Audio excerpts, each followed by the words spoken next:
Do we know what kind of mutation is linked to myeloproliferative neoplasm?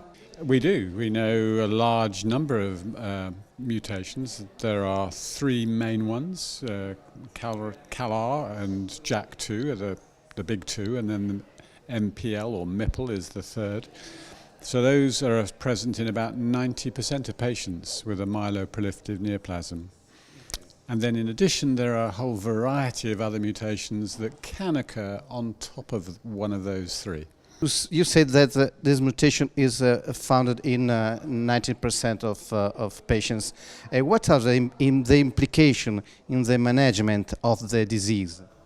So probably first and foremost, it's how we diagnose the disease. Because if there are many causes of too many red cells or too many platelets, so the ability to do a simple molecular test for the JAK2 mutation, for example, allows us to be sure that a patient who has too many red cells or too many platelets does have a myeloproliferative neoplasm and not one of the many other causes of these sorts of changes in the blood. So diagnosis is the first big implication. The second big implication is the way that our understanding of these mutations has led to new treatments.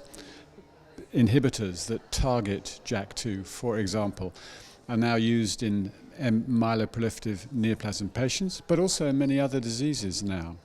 So those are probably the two main clinical implications that have come from this work. And how about the transplantation of stem cells? I don't think the mutations have made a big difference to the transplantation of stem cells. We still, in some patients where the outlook is not very good, we still need to use transplantation, whether they have a JAK2 or a calreticulin mutation. So I don't think it's made a big difference to the decision whether or not to transplant.